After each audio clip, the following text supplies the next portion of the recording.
Hey game designers, Produce here. Today we're going to talk about finding players to test game design prototypes, and the differences between groups of playtesters.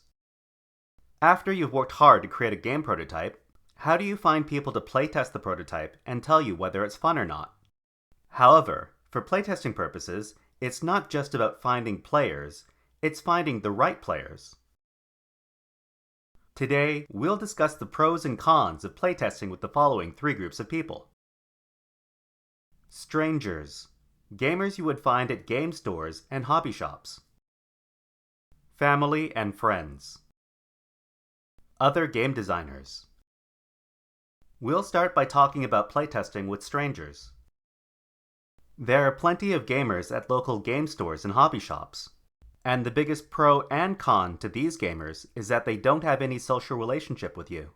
The biggest problem to this is that they may simply refuse to play your game.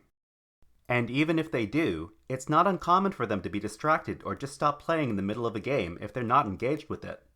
On the positive side, because strangers in gaming shops and hobby stores are familiar with games, they will learn your game's rules more easily than non-gamers. However, visually unpolished prototypes tend to receive negative reactions among strangers.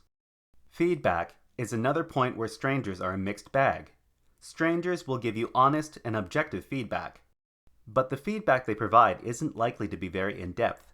When strangers playtest your game, it simulates the experience that consumers will have when they play it, especially if you observe the playtest instead of participating in it as a player. The best time to show a game prototype to strangers is when the rules and visual elements of the prototype are refined to the point where it could be marketed to game publishers. The next group of potential playtesters is family members and friends. This group is also readily available to you. But the biggest pro and con in their case is that they have a social relationship with you. An important benefit to this is that they're tolerant of prototypes that aren't polished, both in regards to rules and visual aspects of the design. At the same time, family and friends will avoid criticizing your design, and their feedback during playtests tends to be biased towards encouragement, as well as lacking in depth. Another problem of playtesting with non-gamer family and friends is that they may not pick up on game rules easily. Family and friends are useful playtesters for early on in the design process when you're still not sure about the rules and visual style of your game. One last important issue with asking family and friends to playtest for you is that there's the potential to strain your relationship with them by asking for playtesting help too often. The last group of playtesters we'll discuss today is other game designers. Playtesting with other designers is a mutually beneficial relationship because testing each other's game prototypes generates motivation to keep on designing.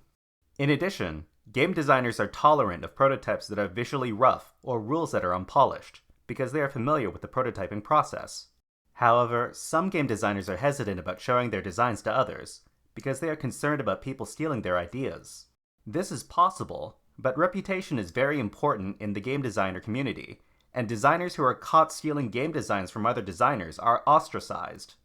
But as far as feedback is concerned, game designers provide the best feedback out of all the previously mentioned groups, and are able to give in-depth commentary about what works and what doesn't. Game designers are the most useful at playtesting game prototypes that are at an early or intermediate stage of development, because the feedback they provide can help progress the prototype to a later stage. The biggest problem about playtesting with other game designers is locating them in the first place.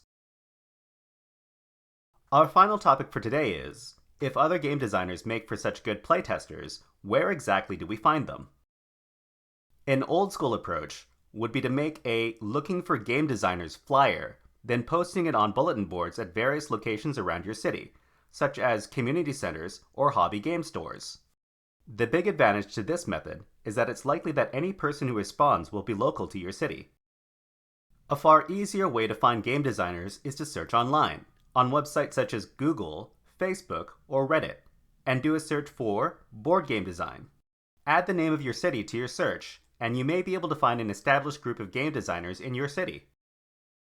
If you use the Discord app, you can join the Produce Games Discord server, where you can find other game designers, with the possibility of finding others in your area, along with resources, tips, and more.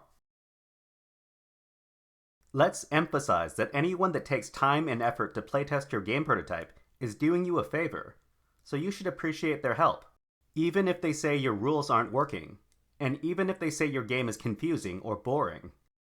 Strangers, family, friends, and other game designers all have their strengths and weaknesses as far as what they can offer you as playtesters, and all three groups are suitable to playtest for you at various stages of your game's development. Other game designers are ideal playtesters, but they can be hard to locate. However, there are a few different ways to look for them. Do you have any other questions about how to look for playtesters? Do you have stories to share about playtest experiences? Leave your questions and comments below, and if you like this video, please leave a like on this video. Subscribe to the channel and click the bell icon to receive updates on future videos. Thanks for watching. See you next time.